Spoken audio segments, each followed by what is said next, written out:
मराठा क्रांती मूक मोर्चासाठी कोपर्डी प्रकरणाच्या निषेधार्थ आम्ही सगळे येथे जमलेलो आहोत। घडलेली घटना ही अत्यंत लांछनास्पद आणि माणुसकीला काळीमा फासणारी आहे, परंतु घडलेल्या घटनेतील आरोपीला फाशी आणि फाशीच दिली जावी ही तमाम जनतेची मागणी आहे।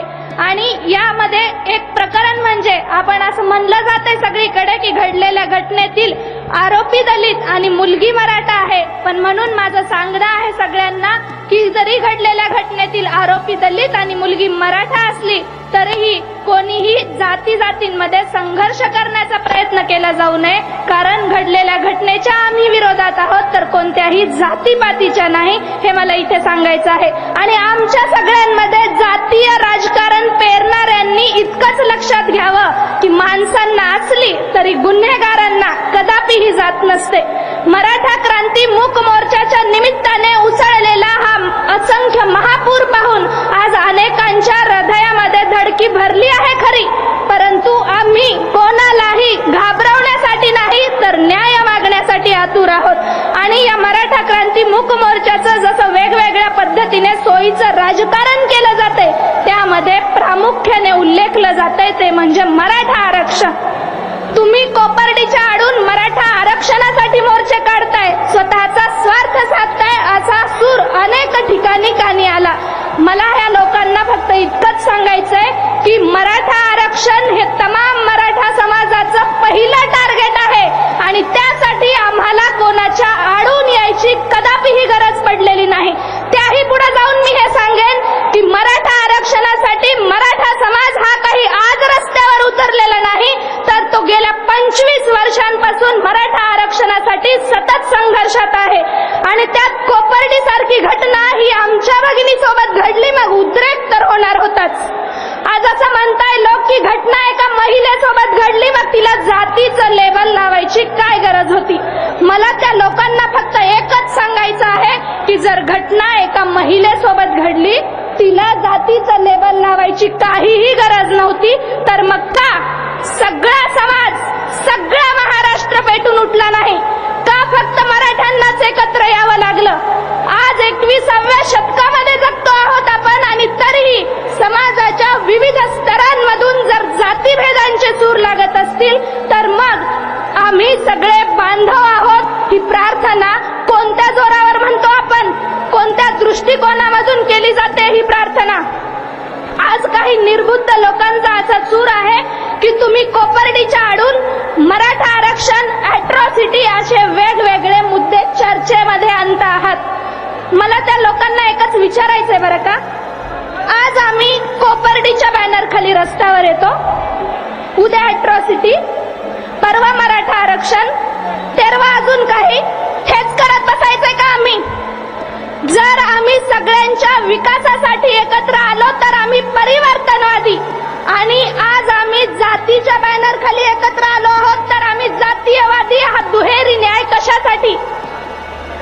असो, आपल्या या गोष्टीचं राजकारण आपल्याला करून घ्यायचं नाही, कारण वेगवेगळे घाट घालायला आपल्याला एकीकरण करायचंय, दंगली करायच्या नाहीत। मराठा आरक्षणाचं पार मातेरा करून ज्या सरकारने आपली घोर फसवणूक केली आहे ना, हा महामोर्चा त्याचेच पडसाद आहेत। मतांचं राजकारण आम्हाला कळत नाही अशातला भाग नाही, परंतु या मतांच्या राजकारणासाठी त्याच्यावरही, या लोकांवरही आम्ही विश्वास ठेवला, कारण मराठे हे विश्वास ठेवणारे आणि विश्वासाला जागणारी माणसं आहेत, हा यांचा चांगुलपणा आहे। 16 जुलै 2014 रोजी मागच्या सरकारने मराठा मुस्लिम आरक्षण जाहीर केलं, वटहुकूमही निघाला, अंमलबजावणी सुरू असल्याचा बनावही केला गेला, परंतु या वटहुकुमाचा मुद्दाम कायदा केला गेला नाही, कारण जो वटहुकूम निघाल्यानंतर 180 दिवसांच्या आत विधानसभेमध्ये तो पारित करून घेऊन त्याचा कायदा करावा लागतो, परंतु मागच्या सरकारने मुद्दामहून याचा कायदा केलेला नाही आणि निवडणुकीपर्यंत वेळ मारून नेणे हाही त्यामागचा एक डाव असावा। जनगण मन हे राष्ट्रगीत आपण रोज म्हणतो, ऐकतोही। या राष्ट्रगीतामध्ये रवींद्रनाथ टागोरांनी जो मराठा हा शब्द वापरलेला आहे तो काही एका जातीला उल्लेखून नाही, तर मराठा ही तमाम महाराष्ट्रातील लोकांची प्रवृत्ती आहे, जात नाही. आणि म्हणूनच आम्हाला आमची ओळख निश्चित करून लिहून हवी आहे, कारण महाराष्ट्रामध्ये मराठा म्हणवला जाणारा तमाम बहुजन समाज हा मराठा म्हणून ओळखला जरी जात असला तरी त्याचा व्यवसाय शेती आहे आणि शेती करणाऱ्यास कुणबी म्हणून ओळखले जाते. म्हणून आम्हास मराठा कुणबी ही ओळख जाहीर करून आमचा सरसकट समावेश ओबीसी मध्ये केला जावा, ही आमची प्रमुख मागणी आहे. बीएसपीचे संस्थापक अध्यक्ष माननीय कांशीरामजी असं म्हणायचे, जिसकी जितनी संख्या भारी उसकी उतनी भागीदारी. केवढा आहे आपला समाज? 32 ते 40% आहोत आपण. मग जर आपल्या देशामध्ये सगळ्यांना त्यांच्या त्यांच्या टक्केवारीनुसार आरक्षण मिळतं तर मग आम्हाला का नाही मिळत, हा आमचा प्रश्न आहे. आज आपल्या तळागाळातील मराठा समाजाची अवस्था काय आहे? सततची दुष्काळी परिस्थिती, नापिकी, यामधून होणाऱ्या शेतकऱ्यांच्या आत्महत्या, यामधून वाढते बेरोजगारी, यामधून होत आहेत आत्महत्या, यामधून ढासळते आर्थिक जडणघडण आपल्या गावाकडची आणि यातून वाढत आहे बेरोजगारी. आणि या मागचं सगळ्यात महत्वाचं कारण काय, तर एकच की मराठा समाज हा धार्मिक, सांस्कृतिक, शैक्षणिक, आर्थिक दृष्ट्या मागास आहे. आपल्यावर ब्रिटिशांचं राज्य होतं हे आपल्या सगळ्यांना माहित आहे.